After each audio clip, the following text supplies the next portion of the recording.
Seasonal fruits లాగా seasonal festival dish అంటే we all can say haleem కదా.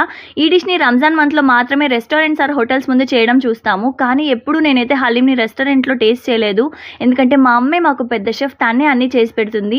చికెన్ రెసిపీస్ అన్ని బోర్ కొట్టాయంటే హలీం చేసి పెట్టిందమ్మ. అప్పటి నుండి అడిక్ట్ అయిపోయే డిష్కి అంత హైప్ వర్తే అనిపించింది. ఈ డిష్ కోసం కందిపప్పు, మసూర్ దాల్ అంటే ఎర్ర కందిపప్పు, బాదం, కాజు, రవ్వ, మినపప్పు, శనగపప్పు వీటన్నిటిని 5 hours ముందు సోక్ చేసుకొని వాటర్లో, ఆఫ్టర్ 5 hours తీసి మిక్సీలో వేసి ఫైన్గా పేస్ట్ చేసుకొని ప్యాన్లో గీ వేసి ఆ పేస్ట్ని వేసి రా స్మెల్ పోయేంత వరకు ఫ్రై చేసుకోవాలి. ఈలోపు కుక్కర్లో mutton or chicken, onion, tomatoes, chilli powder, ధనియా పొడి, సాల్ట్ వేసి బాయిల్ చేసుకొని బాగా మ్యాషర్తో మ్యాష్ చేసుకొని ఈ చికెన్ని బాగా ఉడుకుతున్న పేస్ట్లో వేసి అండ్ గీ వేసి ఎక్స్ట్రా సాల్ట్ అడ్జస్ట్ చేసి ఆయిల్ సపరేట్ అయ్యేంత వరకు ఫ్రై చేసుకోవాలి. Fried onions and extra ghee and నట్స్తో ఎంజాయ్ చేయాలి. నేను మటన్ తినను కాబట్టి నా కోసం చికెన్ హలీం కూడా చేసింది. సేమ్ ప్రాసెస్సే.